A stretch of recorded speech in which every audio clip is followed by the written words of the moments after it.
Hello friends, once again welcome back to my channel. फूलों का राजा कहा जाने वाला गुलाब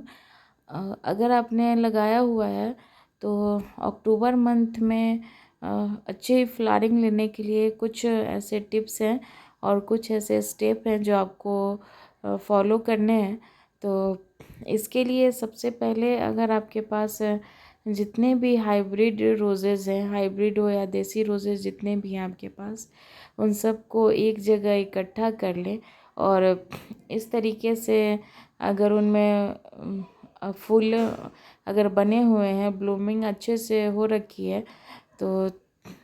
अब आगे अगर अभी आप इसमें फूल लेंगे तो आने वाले टाइम में इसमें फूलों की संख्या जो है काफ़ी कम हो जाएंगी और वो अच्छे तरीके से आपको ब्लूमिंग नहीं दे पाएंगे। तो इसके लिए सबसे पहले आपको क्या करना है कि जितने भी आपके रोज़ के प्लांट हैं उन सारे फूलों की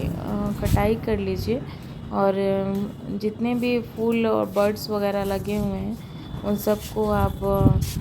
हटा सकते हैं। उसके बाद से आप एक प्रूनर की हेल्प से इन्हें अच्छे तरीके से डिटॉल या सैनिटाइज़र है अगर आपके पास, तो इन्हें सैनिटाइज़ कर लीजिए और फूलों को हटा लीजिए। फिर साथ ही जितने भी काले पर रहे स्टेम्स हैं और यहाँ देखिए जैसे लकड़ी की तरह ये बन चुके थे स्टेम, तो इन्हें हटाना बहुत ज़रूरी है क्योंकि अगर ये प्लांट पे लगे रह जाएंगे तो धीरे धीरे जितने भी हमारे ये अच्छे वाले स्टेम हैं इन्हें भी ये ख़राब कर देंगे। तो गुलाब जो है वो बहुत ही सेंसिटिव प्लांट होता है और इसे गंदगी बिल्कुल भी पसंद नहीं होती है। तो इसके लिए आप जब भी इन्हें आप लगाते हैं तो इसमें डिस्टेंस आपको कम से कम 1 हैंड का डिस्टेंस गमलों के बीच आपको रखनी है। उसके बाद से यहाँ पे हमने एक एक करके जितने भी हमारे प्लांट्स थे इसे हमने इकट्ठा किया है। उसके बाद से इसमें जितने भी लाइट प्रूनिंग जो होती है वो हमने किया है क्योंकि प्रूनिंग जो है वो हमारे प्लांट को इनकी जड़ों को मजबूत भी बनाती है और साथ ही इनमें हो रहे जितने भी फंगस वगैरह हैं ये सारे इस क्रिया की हेल्प से सारे हट जाते हैं और हमारे प्लांट जो हैं वो शेप में बने रहते हैं। तो इसके लिए आपको जितने भी इस तरीके सेंसिटिव होता है, पतली लेकिन उसका जो प्रूनर होता है उस पर तो हल्दी लगा के ना काटना चाहिए। तुम तो बताई थी। लगे रह जाएंगे तो हमने बताया है कि फिर से ये हमारे जो भी स्वस्थ स्टेम है उन्हें भी ये डैमेज कर देंगे। और जैसे हम लोग इसलिए ज़रूरी है फर्स्ट में। अगर सेकंड में आप गमले का चुनाव कर रहे हैं तो आपके पास अगर पहले से प्लांट लगे हुए हैं तो तब तो कोई बात नहीं है, लेकिन अगर आप नर्सरी से कोई भी रोज़ के प्लांट ला रहे हैं तो आपको छोटे पॉट में ही इनको रखना है क्योंकि अगर प्लांट छोटे हैं और अचानक से इन्हें 10 या 12 इंच के गमले में शिफ्ट कर देते हैं उधर से तो ये हमारे प्लांट को नुकसान पहुंचाते हैं क्योंकि उसकी रूट बॉल जो होती हैं वो बहुत अच्छे तरीके से विकसित नहीं होती हैं और इसमें मॉइस्चर हमेशा होल्ड हुआ रहता है। इसके कारण क्या होता है कि हमारे प्लांट्स की जड़ें जो है हमेशा गीली रहती हैं और बाद में जाके ये प्लांट्स को ख़राब कर देते हैं। तो हमने एक एक करके जितने भी स्टेम्स है इसको कट कर लिया है। उसके बाद अगर आपके पास हल्दी है तो इनके टिप पे आप हल्दी भी लगा सकते हैं या कोई भी फंगिसाइड पाउडर है तो उसका भी आप उसका पेस्ट बना के जहाँ जहाँ से हमने कट किया है वहाँ से इसे हमने लगा दिया है। उसके बाद अगर ये भी नहीं है तो नेल पॉलिश आजकल सबके घरों में होता है,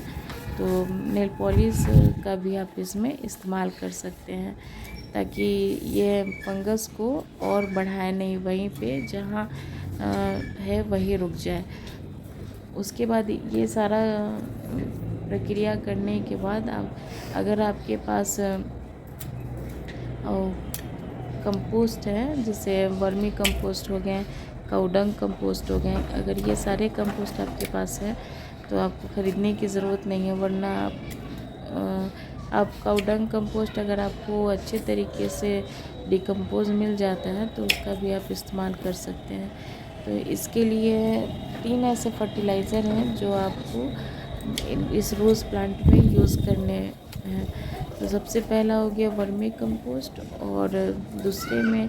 आपको आ गया बोन मील जो कैल्शियम का स्रोत होता है, और चाय पत्ती अगर आपके पास पहले से है तो उसका भी आप इस्तेमाल कर सकते हैं, वरना आप सस्ते दामों पे कोई भी चाय पत्ती लेके इस तीनों को मिक्स करके आप अपने प्लांट के हिसाब से गमले में आप डाल सकते हैं। और यहाँ पे हमने जितने भी ख़राब लीव्स थे इन्हें हमने हटा दिया है प्लांट से, और जो 7 लीव्स वाले जो भी स्टेम होते हैं उन्हें भी शक्कर होते हैं, वो जंगली जैसे ग्राफ्टेड की हुई जितने भी रोजेज़ होते हैं उसके ग्राफ्ट के नीचे से जो स्टेम निकलते हैं वो सकर्स कहलाते हैं, जिसमें आपको ब्लूमिंग नहीं होती है लेकिन वो काफ़ी तेज़ी से बढ़ते हैं और हमारे प्लांट के सारे न्यूट्रिएंट को एब्जॉर्ब कर लेते हैं और इन्हें बढ़ने नहीं देते हैं। तो इसके लिए आपको जितने भी 7 लिप्स वाले यहाँ आपको दिख रहे हैं तो इस स्टेम को भी आपको हटा देना है और हार्ड प्रूनिंग नहीं करनी है। अगर हार्ड प्रूनिंग आप करते हैं तो आपको इसमें ब्लूमिंग लेने के लिए नवंबर लास्ट तक आपको वेट करना पड़ेगा। तो लाइट प्रूनिंग कम से कम प्लांट के जो एक इंच आप इनकी कटाई कर सकते हैं, इस लाइट प्रूनिंग करते हैं।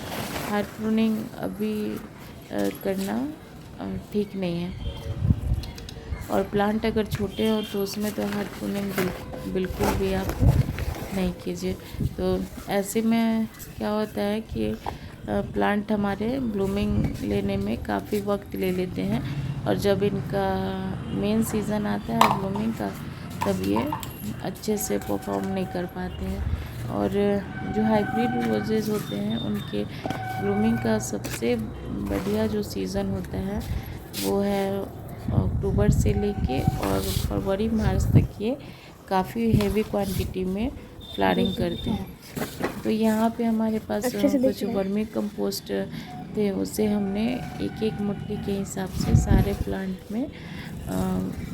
दे दिया है। इसके बाद हम इसकी गमले की अच्छे चलो आसाम से पापा जो चाय पत्ती लाए थे उसका कुछ तो फ़ायदा हुआ। फिर इसमें हमारे पौधों को फ़ायदा करता है, और ये है तो हम लोग की चाय में टेस्टी क्यों नहीं लगता? जो फ्रेश चाय पत्ती है इसका हमने इस्तेमाल किया है, क्योंकि रोज़ प्लांट काफ़ी तो यही बोले प्लांट होते हैं, और यूज़ की हुई चाय पत्ती अगर डिकम्पोज ना हो तो उसमें चीनी और वो अदरक वगैरह इसमें होते हैं जो चींटियों का भी घर बन सकते हैं। तो इसके लिए हमने फ्रेश चाय पत्ती बाबू अभी यूज़ किया है, क्योंकि ये जो प्लांट आते हैं वो थोड़े से महंगे आते हैं हाइब्रिड वाले, और ख़राब हो जाते तो फिर अच्छा नहीं लगता। तो इसके लिए हमने नाइट्रोजन का सबसे अच्छा स्रोत माना जाता है वर्मी कंपोस्ट, और ये चाय पत्ती जो हमारे प्लांट हमारे मिट्टी को एसिडिक बनाने में काफ़ी हेल्पफुल है, और रोज़ प्लांट को ये पसंद भी आते हैं। और यहाँ पे हमने ट्राइकोडर्मा का यूज़ किया है। ट्राइकोडर्मा एक फंजीसाइड पाउडर होता है, तो ये थोड़ी मात्रा में 1 पिंच के हिसाब से इस सारे गमलों में हमने दिया है, ताकि मिट्टी में अगर जो भी बैक्टीरिया या फंगस वगैरह की प्रॉब्लम हो तो इससे दूर हो जाए, और ये अच्छे जीवाणु को विकसित करने में काफ़ी हेल्प करते हैं। तो अगर आपके पास ट्राइकोडर्मा नहीं है या साफ का फंगिसाइड पाउडर भी लोग यूज़ करते हैं, अगर वो भी नहीं है तो आप हल्दी सबके घरों में आजकल अवेलेबल होते हैं, तो हल्दी का आप इस्तेमाल कर सकते हैं। एक चम्मच के हिसाब से आप सब में छोटी वाली जो चम्मच होती है उससे आप इसमें दे सकते हैं। तो ये सारे अभी अगर आप काम कर लेते हैं तो आने वाले अक्टूबर में, क्योंकि रोज़ प्लांट विंटर का सबसे अच्छा फ्लावरिंग प्लांट होता है, और ये अक्टूबर से लेके फरवरी मंथ तक काफ़ी हेवी क्वांटिटी में फ्लावरिंग करते हैं। तो इसके लिए अभी ही आपको ये सारे काम करने होंगे, और ये सब करने के बाद हमने जितने भी हमारे गमले थे जिन्हें हमने फर्टिलाइज़ किया है उसकी अच्छे तरीके से गुड़ाई करेंगे। और यहाँ इसके बाद हमने बोन मील का इस्तेमाल किया है, जो कैल्शियम का सबसे अच्छा स्रोत माना जाता है। तो अगर आपके पास बोन मील अवेलेबल नहीं है तो एग सेल को भी आप इसमें यूज़ कर सकते हैं। जो एग के जो सेल्स होते हैं उन्हें अच्छे तरीके से धूप में सुखा लें, उसके बाद से उन्हें पीस के ग्राइंड करके या उन्हें अच्छे